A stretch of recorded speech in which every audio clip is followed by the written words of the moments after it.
আলোকের নক্ষত্র বাসরে ক্ষণিকের অবসরে অশান্ত পৃথিবীতে শান্তির হাত ধরে, অশান্ত পৃথিবীতে শান্তির হাত ধরে ফিরে দেখা আজকের তিথি, ফিরে দেখা আজকের তিথি।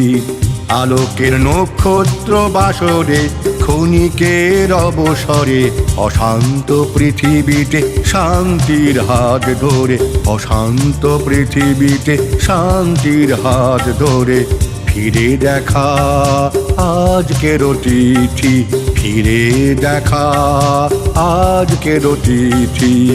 আলোকের নক্ষত্র বাসরে।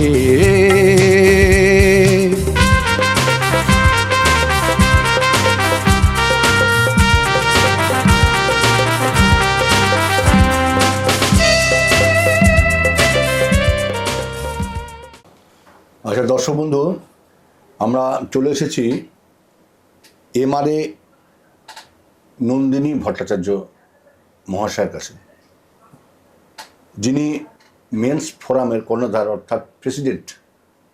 দিদি, আপনাকে হাই নিউজের তরফ থেকে অভিনন্দন এবং নমস্কার। দিদি, প্রথম যে প্রশ্নটা করব, মেন্স অর্গানাইজেশন ফোরাম, এটা কতদিন থেকে এটা এই সংগঠন? আমরা দেখুন, আমি এই কাজটা করি 2017 সাল থেকে। এই অর্গানাইজেশন তৈরি করলাম 2018 শেষ দিকে, রেজিস্ট্রেশন পেলাম 2020 10ই জানুয়ারি।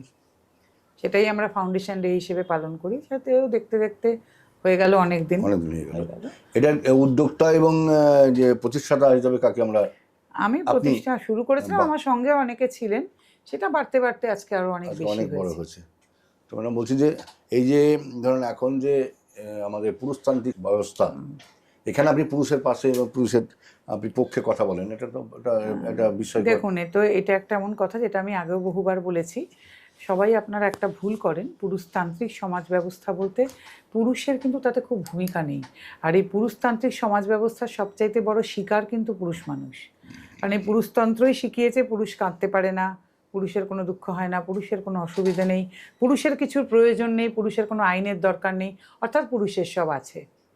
এটা করতে করতে আজকে তলানিতে ঠেকলেন পুরুষ মানুষ এসে, যার কিছুই রইল না, যিনি নিজের কথাও কোনোদিন বলতে পারলেন না, যিনি নিজে কাঁদতে পারলেন না। এবং এটা না মেয়েদের তৈরি করাই একটা ব্যাপার। এই যে দেখবেন আজকে পৃথিবীটা প্রায় শাসিত হয় মেয়েদের দ্বারাই, ভাবে লোকে, এবং সেইটা মেয়েরা খুব কৌশল করে পুরুষদের দিয়ে করিয়ে নেয়। আমার এই কথায় হয়তো অনেক আলোড়ন উঠবে, কিন্তু আপনি সব জায়গায় গিয়ে দেখবেন একটা সংসারেও খুব কম বাড়ি আছে যেখানে কিন্তু পুরুষ মানুষ দ্বারা শাসিত। একটা বাড়িতে ধরুন একটা বউ গেছেন, তিনি অত্যাচারিত হচ্ছেন, সেই মেয়ের মাথা কিন্তু শাশুড়ি। শাশুড়ি অবশ্যই, যে কোনো বাড়ি শাশুড়ি ভালো হলে সে বাড়ির অন্যরকম চিত্র। এবার সারা পৃথিবী জুড়েও আপনি দেখবেন যে মহিলারা খুব কৌশলে সব কিছু না মানে একটা চেষ্টা করছেন। এই যে নারীবাদকে প্রতিষ্ঠা করেছেন নানানভাবে, যে মানে ব্যাপারটাকে তারা নিজেদের মতন করে চালাবার চেষ্টা করছেন। তারা অবলা কখনো সবলা কখনো, সেটা তারা নিজেরাই ঠিক করে দিচ্ছেন যে আজকে এ ব্যাপারে আমরা অবলা, সেটাও তারা নিজেরা বলছেন, এ ব্যাপারে আমরা সবলা, এ ব্যাপারে আমরা এম্পাওয়ার্ড ওম্যান, আর এ ব্যাপারে আমরা কিচ্ছু বুঝি না, আমাদের কিচ্ছু নেই। তাদের পুরো ব্যাপারটাই না তাদের নিয়ন্ত্রণাধীন। তারা শ্বশুরবাড়িতে গিয়ে স্বামীর পদবি নেবেন কিনা সেটা তাদের ইচ্ছে মতন, শ্বশুরবাড়ি গিয়ে কোনো কাজকর্ম করবেন কিনা সেটা তাদের ইচ্ছে মতন, তারা থাকবেন কিনা এখন শ্বশুরবাড়িতে, যেটা এখন খুব প্রবল হয়েছে, যে মানে বেশিরভাগটাই বাপের বাড়িতে থাকেন। সবাই আমার উপর রেগে যাবেন না, সব নারী নিশ্চয়ই তা নয়, always exception proves the law. বহু নারী এখনও ভালো আছেন যারা সবটাই করেন। এবং আজকাল তো শ্বশুরবাড়িতে থাকা চলো উঠে গেছে, অনেকেই নিজেরা স্বামী স্ত্রী একা থাকেন, এবং সকালবেলা তারা বাচ্চাদের, হয়তো বাচ্চা ছোট থাকলে বাপের বাড়িতে দিয়ে কাজে বেরিয়ে যান, আবার রাত্রে নিয়ে ফেরেন। সবটাই তাদের ইচ্ছে মতন। মানে কার বাবা মার সঙ্গে সম্পর্কটা বেশি রাখা হবে কম, সেটাও তারা ঠিক করেন। এবং তারা মানে স্বামীর সঙ্গে কতটুকু ফিজিক্যালি ইন্টিমেট হবেন, মানে বাচ্চা কখন নেওয়া হবে, সব ব্যাপারে তাদের ভূমিকা থাকে। অথচ পাশাপাশি পুরুষ মানুষকে বিয়ে হলেই ভরণ পোষণ দেওয়া, আইনি অধিকারে স্ত্রী সব পাওয়া, তাদের বাচ্চার অধিকার তাকে ছাড়তেই হবে যে কোনোভাবেই হোক, সব কিছু মানে পুরুষ মানুষকে ছাড়তেই হবে সব কিছু তখন, এবং সব দিতে হবে। এই জন্য পুরুষ মানুষের জন্য কিন্তু সেটা আবশ্যিক, পুরুষ মানুষের জন্য কিন্তু সেটা অপশনাল নয়। এবং পুরুষ মানুষকেও কখনো কেউ এটা জিজ্ঞাসা করেনি যে তোমার ইচ্ছে না থাকলেও কি মানে এই যে ম্যারিটাল রেপের আইন নিয়ে আজকে এত চেঁচামেচি হয়, কিন্তু কখনো কেউ এটা জানতে চায়নি কোনো পুরুষ মানুষের ইচ্ছে না থাকলে তাকে সহবাসে লিপ্ত হতে হয় কিনা, তার ক্ষেত্রে কখনো ম্যারিটাল রেপের প্রয়োজন আছে কিনা। কোনো কিছুর ক্ষেত্রেই যে পুরুষ মানুষের মেয়েদের যৌন স্বাধীনতা নিয়ে যে এত কথা হয়, পুরুষ মানুষের কি এদেশে সত্যি যৌন স্বাধীনতা আছে? আপনারা কি মনে করেন যে পুরুষ মানুষ যদি কোনো জায়গায় যান, কোনো পাড়ায়, সেটাকে কি যৌন স্বাধীনতা বলে? না। পুরুষ মানুষের নিজের জীবন নিজের মতন করে বাঁচার, আজকে একজন পুরুষ মানুষ তার স্ত্রীর সঙ্গে যদি শারীরিক সম্পর্কে মানে চান, আজকে আমার ইচ্ছে করছে গেলে, তার স্ত্রীর ইচ্ছে করছে না, তাহলে তিনি জানোয়ার। আর যেদিন স্ত্রীর ইচ্ছে করছে, তার ইচ্ছে করছে না, যদি না করেন তাহলে বলা হবে তিনি ইম্পোর্টেন্ট, তিনি একটা নপুংসক, কাপুরুষ। হ্যাঁ, তাহলে শাখের করাত। তাহলে পুরুষ মানুষের কি সত্যিই যৌন স্বাধীনতা আছে? আপনি এই প্রশ্নটা খুব সুন্দর বলেছেন দিদি।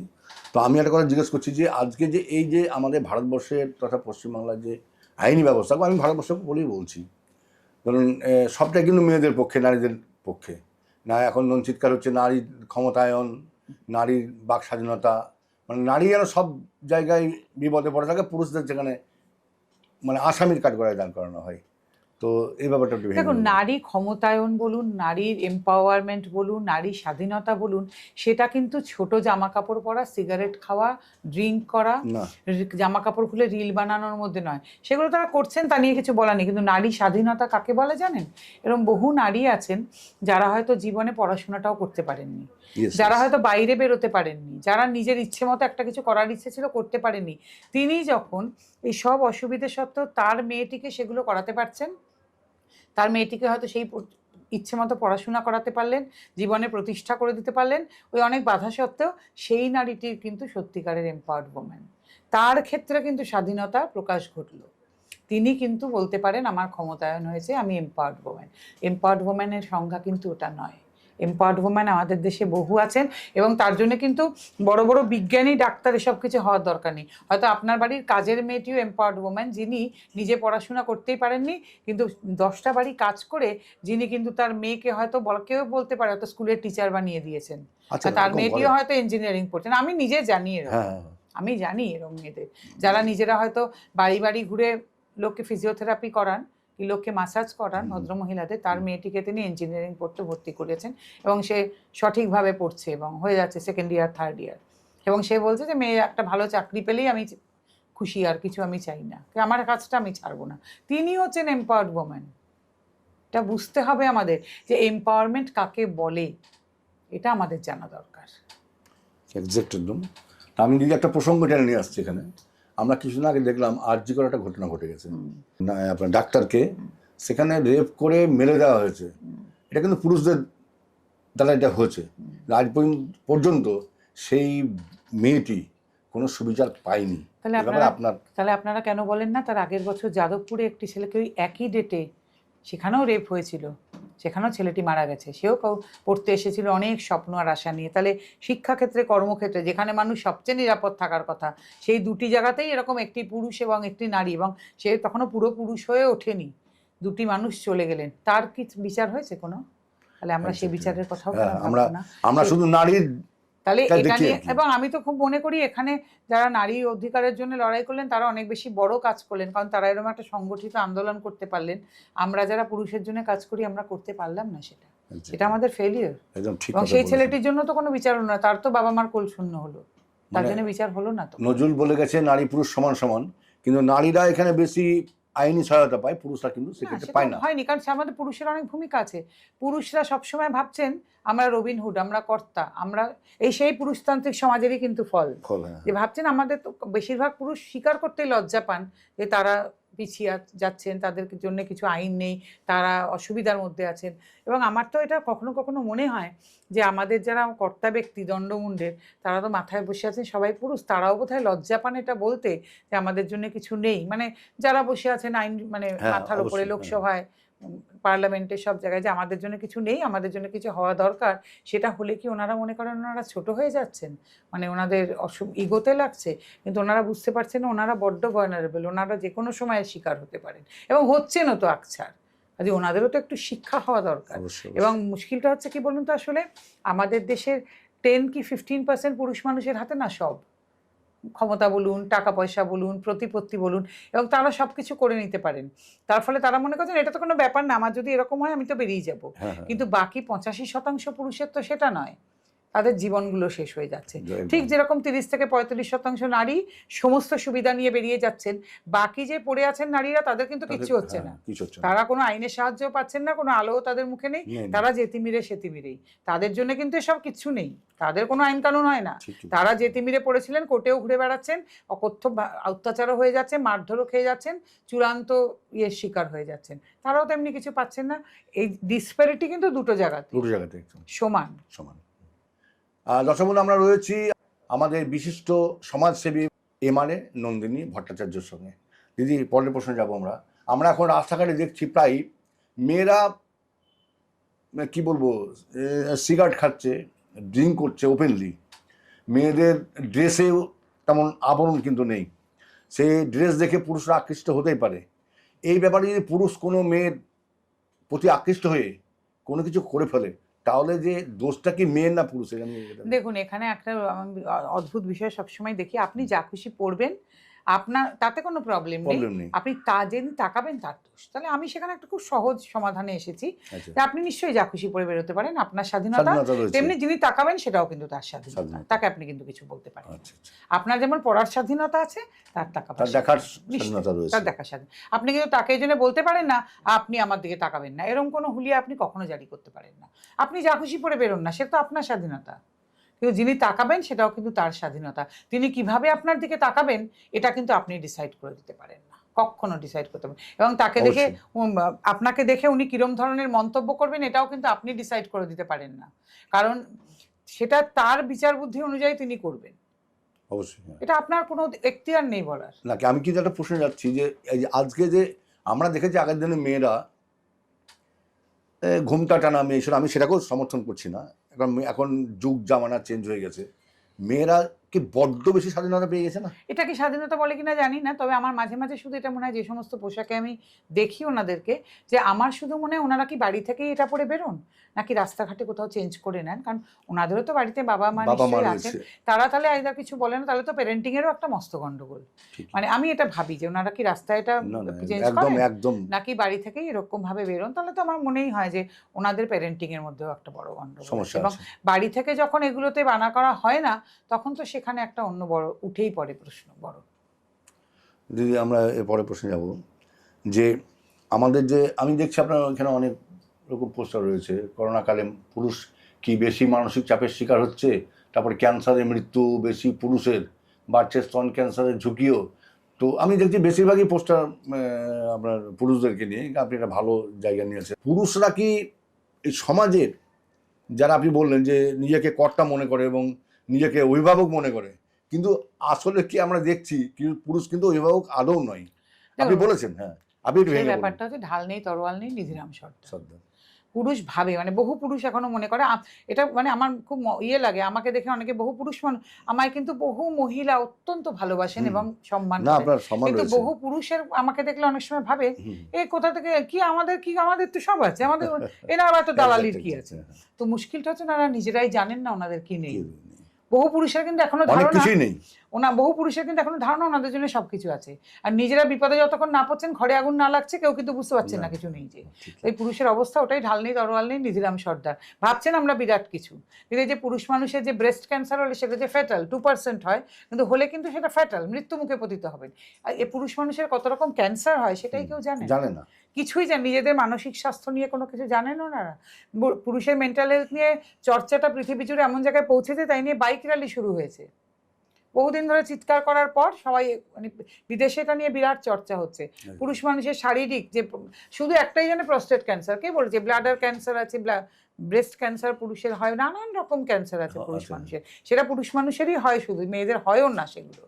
তো এবার পুরুষ মানুষ নিজের স্বাস্থ্য নিয়ে সচেতন নন, নিজের মানসিক স্বাস্থ্য নিয়ে সচেতন নন, নিজেদের জন্য কোনো আইন নেই সে নিয়ে সচেতন নয়, সমাজে যে নানান বিষয়, যে সেখানে ওনারা এতটুকু হেল্প পাবেন না কোনো কিছু হলে, সেটা নিয়ে ওনারা সচেতন নন। ওই যে বললাম ওই জন্যে ঢাল নেই তরোয়াল নেই, নিধিরাম সর্দার, ওনারা মনে করছেন ওনাদের বিরাট কিছু আছে। আর মানে সবাই বলছি না, অনেক পুরুষই এখন অসুবিধায় পড়ছেন বুঝতে পারছেন, তবে একাংশের পুরুষ মানুষ, এবং এটা জানেন তো আমি আপনাকে এটাও বলে দিই, এটা আমাদের সমাজের উচ্চকোটির পুরুষ মানুষের বেশি আছে, কারণ ওনাদের কাছে প্রতিপত্তি আছে আর টাকা আছে, তো ওনারা মনে করেন আমাদের সব আছে। কিন্তু জানবেন আইনগত ব্যাপারটা কিন্তু সবার জন্য সমান। আজ ওনারা আইনের পাশে যেদিন পড়েন সেদিন বুঝতে পারেন কিচ্ছু নেই ওনাদের জন্য। কাজে মনে হয় যে ওনাদের বোধহয় এখান থেকে বেরিয়ে এসে এটা বোঝা উচিত। আমি বলছি না তো যে আপনারা মেয়েদেরকে বলুন যে তাদের কোনো আইন আছে বা তাদের কিছু না থাকুক, তাদের জন্য সব তুলে দেওয়া, না না সেটা বলছি না, কিন্তু আপনাদের জন্য যে কিছু নেই, এবং পুরুষ মানুষ যে এই জন্য একটা ভীষণ খোলা মাঠে ঘুরে বেড়াচ্ছেন, তাদের জন্য কোনো আচ্ছাদন নেই, কোনো আবরণ নেই, তারা যে ভীষণ ইনসিকিওর, এইটা বোঝার চেষ্টা করুন আপনারা। তারা যে কোনো সময় যে কোনো বিপদে পড়তে পারেন, তার মধ্যে আপনারাও পড়েন, এটা আপনাদের বুঝতে হবে। আর কি হয় বলুন তো, একটা জিনিসে না, সমাজের ওপরতলার মানুষেরাও যখন কথা বলতে শুরু করেন, সেলিব্রিটি, রাজনৈতিক নেতা, খেলোয়াড়, গায়ক গায়িকা, নায়ক গায়ক, তখন কি সেই জিনিসটা সবাই বোঝেন, কারণ এদের তো সমাজে একটা দাম আছে। লেখক সবাই যখন বলছেন, যতক্ষণ না ওনারা এগিয়ে এসে বলছেন না, ততক্ষণ সবার মধ্যে এই সচেতনতাটা জাগে না। তারা যতক্ষণ মুখ না হয়ে উঠছেন, তো এটা খুব ইম্পর্টেন্ট, এটা ওনাদের বুঝতে হবে। এই যে আমরা দেখেছি সমাজ ব্যবস্থায় আমাদের সামাজিক যে কাঠামো রয়েছে, পুরুষরা সকালবেলায় বেরিয়ে যায় কিন্তু ইনকামের জন্য, আসে রাত্রিতে, ইনকাম করে বাড়ি নিয়ে আসে, এসে কিন্তু কত ইনকাম করলো, কী ইনকাম করলো, আগে তার বাবাই হোক, মাই হোক, বা স্ত্রী হোক, ছেলে হোক, মেয়ে হোক, যে কত ইনকাম হয়েছে পুরুষের। এটা তো অন্য ক্ষেত্রে হয় না, মেয়েদের ক্ষেত্রে তা হয় না। না দেখুন, মেয়েদের ইনকামটা এখনো আমাদের এখানে না অপশনাল।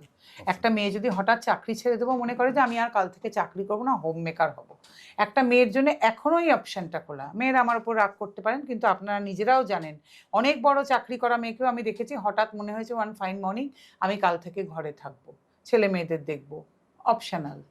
কিন্তু একটা ছেলে কি সত্যিই পারবে আপনি বলুন তো? কাল থেকে হঠাৎ মনে হলো আমি আর অফিস যাব না, আমি হোম মেকার হবো, আমি ছবি আঁকবো, আমি তবলা বাজাবো, আমি গান গাইবো, আমি বেড়ানো ট্রাভেল ব্লগ করবো, পারবে কি একটি ছেলে?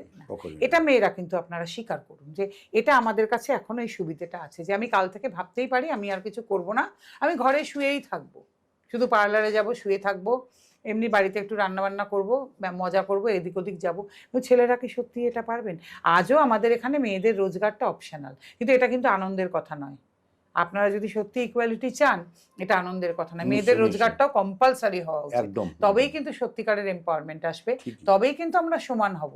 যতদিন আমাদেরকে লোকেরম দুধ ভাত করে রাখবে, এই সব কিছুতে সংরক্ষণ, রোজগার আমাদের অপশনাল, বাবা মা কিন্তু মেয়ের থেকে বেশি এক্সপেকটেশন রাখেন না। দেখবেন বিয়ে হয়ে গেছে, মেয়ে যদি কিছু করছে সেটাকে বাবা মা বাড়তি মনে করেন, কিন্তু একটা ছেলের বিয়ে হয়ে গেলে ছেলেকে কিন্তু করতেই হবে, সেটা কিন্তু নেসেসিটি। কেন এটা হবে? আমি মনে করি একটা মেয়ে একটা ছেলে, মেয়েকেও তো বাবা মা কষ্ট করে পড়াশোনা করিয়েছেন, চাকরি করছে সব, মেয়ে কিছু করলে বাবা মা একদম আপ্লুত, মেয়ে করেছে। কেন? মেয়েরও সেটা কর্তব্যের মধ্যেই পড়ে, তিনি বেশি কিছু করেননি, বাবা মা পড়িয়ে চাকরি করছেন, তাকেও ছেলেও তাই, তাহলে দুজনের একটা সমানই হওয়া উচিত। মেয়ের থেকে বাবা মার এক্সপেকটেশন থাকে না যে মেয়ে করতেই হবে মেয়েকে, কেন এটা নয়? তাহলে আমার কথা সমান অধিকার মানে কিন্তু সব। আপনারা মেয়েরা লজ্জিত হন যে আপনাদের বাবা মারা আপনাদের থেকে এক্সপেক্ট কেন করেন না, একটা ছেলের কাছ থেকে যখন করেন, আমাদের কাছ থেকেও বাবা মাকে এক্সপেক্ট করতে হবে। আমাদেরও রোজগার কম্পালসারি হতে হবে, আমাদেরও সংসারে কন্ট্রিবিউশন সমান কম্পালসারি হতে হবে, সেদিনই তো আমরা সমান হলাম। তার আগে তো আমরা দুধ ভাত, তার আগে তো আমরা আমাদের রোজগারটা সংসারে কন্ট্রিবিউট করাটা ধরাই হচ্ছে না কম্পালসারি। আমরা যদি করলাম ভালো, শ্বশুরবাড়ি গেলেই শ্বশুর শাশুড়ি বলছেন তোমার টাকাটা আমাদের দরকার নেই, কেন এরকম কথা হবে? কেন? ওনারা যদি ছেলের রোজগার মনে করেন দরকার, তাহলে বউয়ের রোজগারও দরকার মনে করবেন, বা বাবা মাও তাই মনে করবেন যতদিন সংসারে আছি, যে তুই চাকরি পেয়েছিস তোকেও কন্ট্রিবিউট করতে হবে। বাবা মা ছেলেকে কথা বলেন? হ্যাঁ, আজকাল বাবা মাদের অনেক টাকা পয়সা আছে, অনেকে ছেলের রোজগারও নেন না, দ্যাটস ডিফারেন্ট, কিন্তু বেশিরভাগ সংসারে তো ছেলের রোজগারকে ধরা হয়, তাহলে মেয়ের রোজগারকে কেন ধরা হবে না? তাহলে আমরা কোথায় সমান হলাম? আমাদেরকে তো সবাই দুধ ভাত করে রেখে দিচ্ছে, এটা বুঝতেই পারছেন না কেন আপনারা? আমি বুঝতে পারছি। খুব সুন্দর কথা বলেছেন দর্শক বন্ধু, আমাদের নন্দিনী ম্যাডাম খুব সুন্দর কথা বলেছেন, যে এই যে আমাদের সমাজের যে ব্যবস্থা, সেখানে পুরুষদেরকে সবসময় দেখা হয় একটা জায়গাতে, কিন্তু নারীদেরকে সেখানে দেখা এটাই তো আমাদের সেকেন্ড ক্লাস সিটিজেন করে রাখা, যে আমাদেরটা কম্পালসারি না, আমরা রোজগার আবার দেখেছি ম্যাডাম সামাজিক ব্যবস্থা এই ধরনের একটা পুরো সাইকেল হলো, মেয়েদের দ্বারা কোনো বিচার নাই, কিন্তু একটু যে কোনো খারাপ অভিসন্ধি নিয়ে, আসলে পুরুষরা সেরকম কোনো কাজ করেনি, খারাপ অভিসন্ধি নিয়ে থানায় যায়, কিন্তু সেটাকে প্রায়োরিটি দেওয়া হয়। এটা তো আমাদের আইন কিছু করার নেই।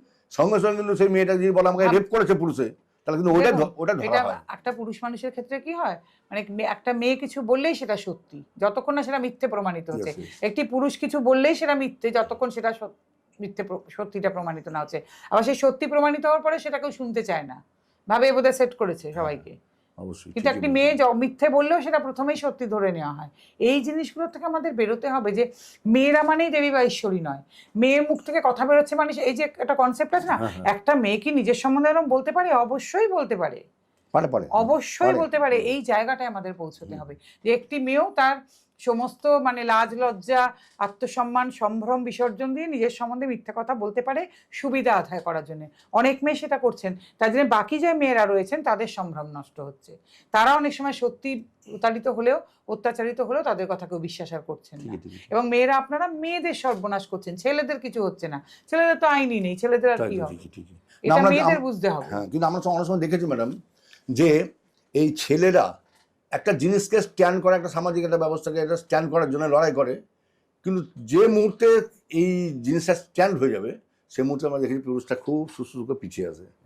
মেয়েটা কিন্তু যখনই ও উঠে দাঁড়ায়, ওর গার্জেনরা কিন্তু মেয়েটা সব বেশিরভাগ মানুষ এই মেয়েদের পক্ষে দাঁড়ায়, পুরুষদের পক্ষে কিন্তু দাঁড়ায় না। এটা তো আজীবন। এইটা কাটে ওঠার জন্য আপনার লড়াই। একদম। আপনাকে অভিনন্দন, আপনাকে কামনা থাকলো, আমাদের বাসনা থাকলো আপনার কাছে সামনের দিনে পুরুষরা আরো অনেক কিছু পেতে পারবে। আমি পুরুষকে একটাই কথা বলি, আপনারা মাথা উঁচু করে গলা উঁচু করে কথা বলুন। এর মধ্যে কোনো তার জন্য কোনো মামলা হতে পারে না, তার জন্য পুলিশ ধরে নিয়ে যেতে পারে না। সত্যি কথাটা মাথা উঁচু করে বলুন। যে অন্যায় করেননি তার জন্য মাথা নিচু করবেন না। আমার কাছে একটাই বড় কথা, তার জন্য কিন্তু কোনো মামলা হতে পারে না আপনার সম্পর্কে, তার জন্য পুলিশও আপনাকে ধরতে পারে না। যে অন্যায় করেননি তার জন্য মাথা নিচু করবেন না, মিনমিন করে সেটেলমেন্টে যাবেন না। আমি কিন্তু একটাই কথা বলবো সবসময়। খুব সুন্দর কথা বলেছেন। আপনাদের যে সংগঠন, এর কি কোনো ব্রাঞ্চ? না, আমাদের কলকাতাতেই অফিস, কসবাতে, তবে সমস্ত জেলায় জেলায় আমাদের ছেলেরা আছে। আচ্ছা আচ্ছা। সেখানে কোনো ব্রাঞ্চ অফিস করা? না, ব্রাঞ্চ অফিস আমরা করতে চাইছি না, করি না, কিন্তু সব জায়গায় ছেলেরা আছেন, সমস্ত কোর্টেও লয়াররা আছেন। আর খুব হলে যেমন কিছুদিন আগে বোলপুর গেলাম, তো খুব ইম্পর্টেন্ট কোনো কেস যদি কোনো কোর্টে হয়ে যায় তখন আমরা এখান থেকে যাই, আমাদের লয়াররাও যান। আচ্ছা আচ্ছা। তো আপনাদের এমনি স্পেশাল লয়ার আছে? সমস্ত কোর্টে, বাংলার সমস্ত কোর্টে আমাদের প্যানেল লয়ার আছেন, ভারতবর্ষেরও অনেকগুলো কোর্টে আছেন, ইভেন ইন্টারন্যাশনালিও আমাদের কিছু কিছু জায়গায় লয়াররা আছেন। খুব সুন্দর কথা, আমরা খুব সুন্দর কথার মধ্যে রয়েছি। আমরা শেষ যে প্রশ্নে যাব, দর্শক বন্ধু, আমরা রয়েছি হাই নিউজ নিবেদিত, আমি সাংবাদিক এবং সঙ্গীত শিল্পী মানবেন্দ্র চক্রবর্তী পরিচালিত ফিরে দেখা আজকের অতিথি এই অনুষ্ঠানে। আমরা শেষের দিকে চলে এসেছি। ম্যাডাম আমাদের বহু কিছু তথ্য দিয়ে সমৃদ্ধ করলেন। যেটা আসবো, এই যে পুরুষের জন্য যে আপনার লড়াই, এই যে মানসিকতা আপনার কীভাবে তৈরি হলো? না, আমি কলেজ লাইফ থেকে এরকম ছিলাম, বহু ইন্টারভিউতেও বলেছি। তখন তো কোনো প্ল্যাটফর্ম ছিল না। তারপরে একটি টিভি চ্যানেলে গিয়ে কিছু ছেলের সঙ্গে পরিচয় হলো, দেখলাম ওরাই কাজ করে, ওরা আমায় বললো দিদি আমাদের সঙ্গে এসো, সেই থেকেই শুরু। তার আগে তো আমি জানতাম না এটা নিয়ে কাজ হয়। তারপরে ওখানে গিয়ে শুনলাম যে 1983 সাল থেকে তো রাধিকা দাই পীড়িত পতি পরিষদের এই কাজটা করেন, ওনার সঙ্গেও আলাপ হলো। দারুণ মানুষ একজন। সেই থেকে পশ্চিমবঙ্গে কিন্তু এই কাজটা অনেকদিন আগে থেকে হয়। তারপর তো দাদা এখন তো একটু বয়স হয়েছে, শরীরও ভালো নয়, তো তারপরে তো আমরা করছি। আরও কিছু কিছু সংস্থা আছে যারা কাজকর্ম করে, ভারতবর্ষ জুড়েও কিছু সংস্থা আছে যারা কাজ করে। আর এর বেশি কিছু কি কোনো ভাবনা চিন্তা আছে? হ্যাঁ, ডেফিনেটলি। আমাদের তো মেন লড়াই দেখুন মেন্স কমিশন। আইন চেঞ্জ হওয়া কিন্তু একটু কঠিন কাজ, মানে আইন চেঞ্জ হওয়ার জন্য আপনার অনেক প্রক্রিয়া আছে, কিন্তু মেন্স কমিশন কিন্তু চাইলে সরকার একটা করতে পারেন, কেন্দ্রীয় সরকার। এটা কিন্তু খুব কঠিন কাজ নয়। তো আমাদের মেন লড়াইটা কিন্তু সেই উদ্যোগে, কারণ ভারতবর্ষ যেটা একটা মানে এরকম পুরুষ আয়োগ তৈরি হয়েছে, আমি বাংলা থেকে সেখানে আছি, যে আমরা সেটার লক্ষ্যে লড়াই করছি যে একটা মানে মেন্স কমিশন তৈরি হোক। সেটা ভীষণ জরুরি, কারণ নারী কমিশন আছে, শিশু কমিশন আছে, সিনিয়র সিটিজেনদের জন্য আছে, সব কিছু। ইভেন আপনি দেখবেন গাছপালা পশু পাখি সবার জন্য কিছু না কিছু আইন দেশে আছে। তো একটা পুরুষ মানুষের জন্য কি আর আইন হতে পারে না? তার পুরুষ মানুষ কি তাদের সবার থেকে নিকৃষ্ট? যাদের ট্যাক্সের টাকায় দেশ চলে, আজকে যদি আপনার একটা যুদ্ধ হচ্ছে পুরুষ মানুষ, আজকে বর্ডার রক্ষা করতে হচ্ছে পুরুষ মানুষ, মারা যাচ্ছেন পুরুষ মানুষরা দলে দলে, ট্যাক্স দিচ্ছেন পুরুষ মানুষ, যাই আপনি দেখছেন যত কষ্টসাধ্য কাজ পুরুষ মানুষ, সব পুরুষ। অধিকাংশ বড় বড় আবিষ্কার পুরুষ মানুষ, তাহলে সেই পুরুষ মানুষের জন্য একটা কমিশন চাওয়া কি খুব বেশি চাওয়া? না না, খুব সুন্দর কথা তাদের বলেছেন। প্রতি অন্যায় যেগুলো হচ্ছে সেগুলোর যে লিপিবদ্ধ করা, এবং সবচেয়ে বড় কথা আমরা পুরুষ মানুষের জন্য কাজ করি মানে তাদের পরিবারের জন্য কাজ করি। সে পরিবারে বহু নারী রয়েছেন, তাদের মা বোনেরা, কখনো স্ত্রীরা, কখনো মেয়ে, তাহলে সেই নারীরাই বা কোথায় যাবেন? তারাও তো বঞ্চিত, তারাও তো অত্যাচারিত, তাহলে তাদের কথা ভাবতে হবে তো। এমন তো নয় যে শুধু পুরুষকে নিয়ে একলা কাজ তাই তো, করছি, গোটা পরিবারের প্রচুর নারী রয়েছেন তার মধ্যে, তারা তো নারী ওমেন্স কমিশনে বলুন, কোর্টে বলুন, পুলিশের কাছে বলুন, খুব একটা পাত্তা পান না, তাহলে সবার জন্য কাজ করতে হচ্ছে তো। তাহলে একটা পুরুষ কমিশন আমার মনে হয় খুব বেশি দাবি নয়, এটুকু আমার মনে হয় চাওয়া যেতেই পারে। হ্যাঁ, অবশ্যই অবশ্যই। তা আমরা শুনলাম যে কোনো পুরুষ ধরুন কোনো ফ্যামিলিতে হেকিল হলো, ফ্যামিলি দ্বারা বা বাইরের কোনো লোকের দ্বারা, দেখা যাচ্ছে ওরা খুব অর্থনৈতিক দিক দিয়ে পিছিয়ে পড়া পরিবার, আবার সামাজিক দিক দিয়েও কিছু জঘন্য মানসিকতার লোক তাদেরকে পিছিয়ে রেখেছে। তারা কি আপনাদের সঙ্গে যোগাযোগ করতে পারবে? করতে পারে, নিশ্চয়ই। দর্শক বন্ধু শুনলেন, আমি দিদির সঙ্গে রয়েছি, আপনাদের কাছে তো নাম্বারও আছে, নিশ্চয়ই আমরা তাহলে আপনাদের সঙ্গে আমরা যোগাযোগ করতে স্ক্রিনেও পারেন। ফোন নাম্বার দিয়ে দেবো হ্যাঁ। ম্যাডামের। যদি কোনো এলাকায় আপনারা পুরুষরা যারা যদি অন্যায় শিকার হয়ে থাকেন, এবং আমি তো বলবো আইনত। পাড়ায় পাড়ায় যারা হ্যাঁ, পুরুষ পাড়ায় মানুষ পাড়ায়। আছেন না, আপনারা নিজেরা একটু খোঁজ রাখুন যে আপনাদের পাড়ায় কোনো পুরুষ মানুষকে এরকম ভাবে অত্যাচারিত হতে হচ্ছে কিনা।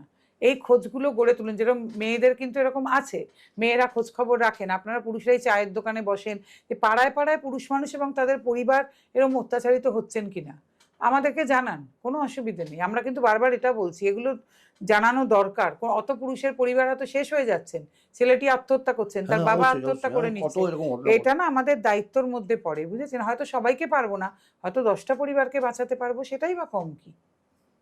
এমনও অনেক ঘটনা ম্যাডাম রয়েছে যে পুরুষ মানুষ একটা মানে মেয়েকে ভালোবেসেছে, সে মেয়েরা দেখালো অফার কোনো ভালো একটা অফার পেল। এবার আপনাকে আমি বলি, এই ক্ষেত্রে হলে মেয়েরা কিন্তু সঙ্গে সঙ্গে থানায় চলে যেতে পারে বিবাহের প্রতিশ্রুতি দিয়ে সহবাস, হ্যাঁ। কিন্তু কোনো পুরুষ কিন্তু যেতে পারছে না, আমি সে কথাই আসছি আপনাকে, তাই না? এর প্রতিকার। তাহলে আমার কথা হচ্ছে এটা কেন, এটা কেন জেন্ডার নিউট্রাল হবে না? কারণ যুগে যুগে দেখা গেছে মেয়েরা ডিচ করেছে অনেক। আমি সব মেয়েকে বলতে চাইছি না, হ্যাঁ, কিন্তু বহু মেয়ে আছে, তো আছে, আছে। আজকে প্রেম করছেন, ছেলেটির চাকরি হয়নি, বাড়ি থেকে বিয়ে ঠিক হয়েছে, যার সঙ্গে বিয়ে ঠিক হয়েছে সে বিদেশে থাকে বা বড় চাকরি করে, চলে গেল। আর মেয়েরা তো দেখুন ভালোবাসায় একটু সিকিউরিটি ঠিকই খোঁজে, ঠিকই। আমার উপর রাগ করবেন না, কিন্তু এটা তো হ্যাঁ। সত্যি। আর ভালোবাসা সিকিউরিটি খুঁজবেই না ভাই, কারণ সারা জীবনের ব্যাপার খুঁজছে, কিন্তু সেই পুরুষ মানুষটির কি হলো আর ফিরে তাকায় না। অনেকেই না। সুইসাইড সে করেছে, পুরুষটা আত্মহত্যা সারা করে। জীবন ডিপ্রেশনে ঠিকই চলে বলেছেন। গেছেন, হয়তো আর উঠে দাঁড়াতেই বিয়ে পারেননি, করলো না, এরকম বিয়ে আছে করেনি, এরকম সমাজে। বহু। আগে হ্যাঁ। অনেক বেশি ছিল, এখন হয়তো কম। তো এবার আমার কথাতে সেখানে হয়তো তাদের মধ্যে সব রকম সম্পর্কই হয়েছে, মানসিক, শারীরিক। এবার মেয়েরা হলে এই ক্ষেত্রে বিবাহের প্রতিশ্রুতি দিয়ে সহবাস বলে থানায় চলে থানায় যাচ্ছে, চলে যাবে। তাহলে পুরুষ মানুষটি কেন যেতে পুলিশ পারবেন যেতে না? পারে না। আপনি আর এই কারণেই কি আইন করা হয়েছে যে মেয়েদেরকে হ্যাকেল করা হবে? সেক্ষেত্রে মেয়েরা দেবী বা ঈশ্বরী, তারা বিয়ের আগে সহবাস করেছেন, এটা আমাদের সমাজ মানতে চায় না, জানাতে চায় না, সেই কারণেই আইন করা হয়নি। এই প্রশ্নগুলো আমার থাকবে সব সময়। আরে তাহলে যদি ছেলেটির ক্ষেত্রে এই আইন করা, তাহলে তো সেই মেয়েটি তখন সহবাস করেছে প্রমাণই হয়ে গেল, ঠিকই তো। তাহলে এই আইন কেন উভয়ের জন্য হবে না? আমি এটা জানতে চাই। এগুলো খুব একটা বালখিল্যের মতন মনে হয়, জানেন তো, খুব ঠিকই ঠিকই। ইমেচিওর। হ্যাঁ, আমাদের দেশটা না আইনের দিক থেকে অন্তত খুব ইমেচিওর হয়ে হ্যাঁ, গেছে, immature। খুব। যাই হোক, আমরা অনেক তথ্য পেলাম পুরুষের স্বাধীনভাবে বাঁচার ক্ষেত্রে। আমরা অনেক পরামর্শ, অনেক উপদেশ আমরা আমাদের এমআরএ নন্দিনী ভট্টাচার্য মহাশয়ের কাছ থেকে পেলাম। আমরাও সমৃদ্ধ হলাম, আপনারাও সমৃদ্ধ হয়েছেন নিশ্চয়ই দর্শক বন্ধু। কোনো সামাজিক পরিস্থিতির শিকার হলে আপনারা, আমি স্ক্রিনে নাম্বার দিয়ে দেবো ম্যাডামের, স্ক্রিনে ফোন করবেন, ম্যাডাম যতটুকু পারে আপনাদেরকে হেল্প করবে। হ্যাঁ ম্যাডাম, নিশ্চয়ই।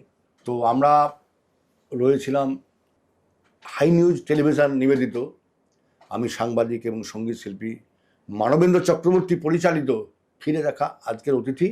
এই অনুষ্ঠানে আমাদের অতিথি ছিলেন বিশিষ্ট সমাজসেবী এবং এমআরএ অল ইন্ডিয়া মেন্স ফোরামের প্রেসিডেন্ট কর্ণধার নন্দিনী ভট্টাচার্যের সঙ্গে।